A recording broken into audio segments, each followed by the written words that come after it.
Deuteronomy chapter 8.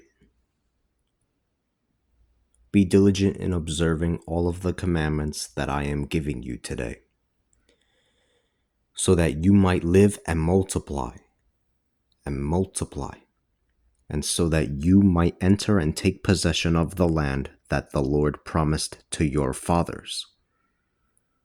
Remember how the Lord your God guided your path through the wilderness for these 40 years, abasing you and testing you so that he might know what was in your heart, whether or not you would observe his commandments.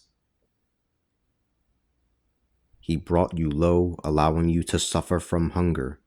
He then fed you with manna, something with which your fathers were not familiar, so that you might come to know that man does not live by bread alone, but man lives by every word that comes forth from the mouth of the Lord.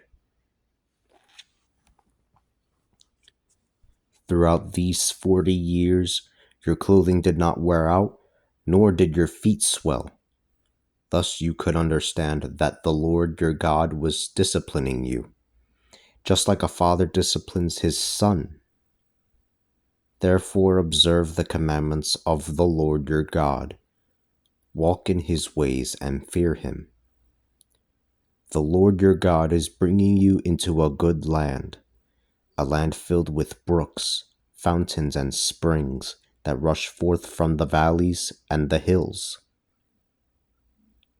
It is a land of wheat and barley, of vines, fig trees, and pomegranates, a land with olive oil and honey. It is a land in which you will not lack bread to eat. You will not lack anything at all. It is a land whose stones are iron, and out of whose hills you can dig copper.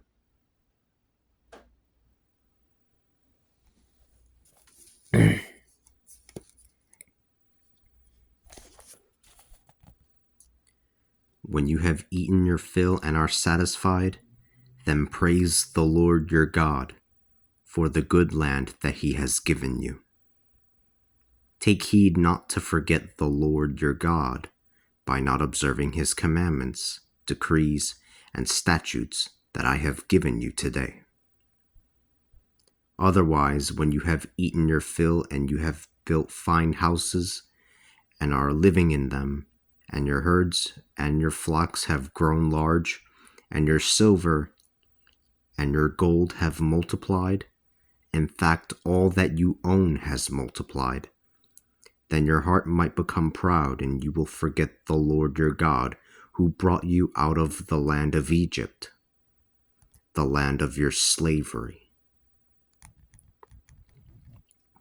He led you through a vast and terrible wilderness, where there were snakes and fiery scorpions and thirst, where when there was no water, he brought water forth from the hard rock for you. He gave you manna to eat in the wilderness, something with which your fathers were not familiar, to abase you and to test you, so that later on it might go well with you.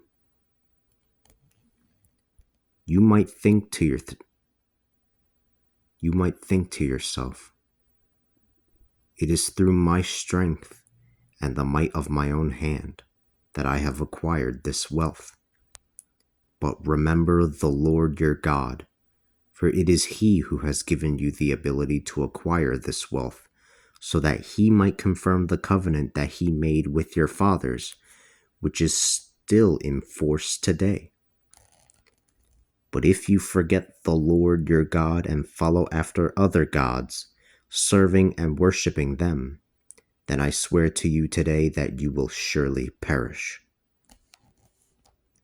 You will perish just like the nations that the Lord crushed in your sight, for you would not have been attentive to the voice of the Lord your God.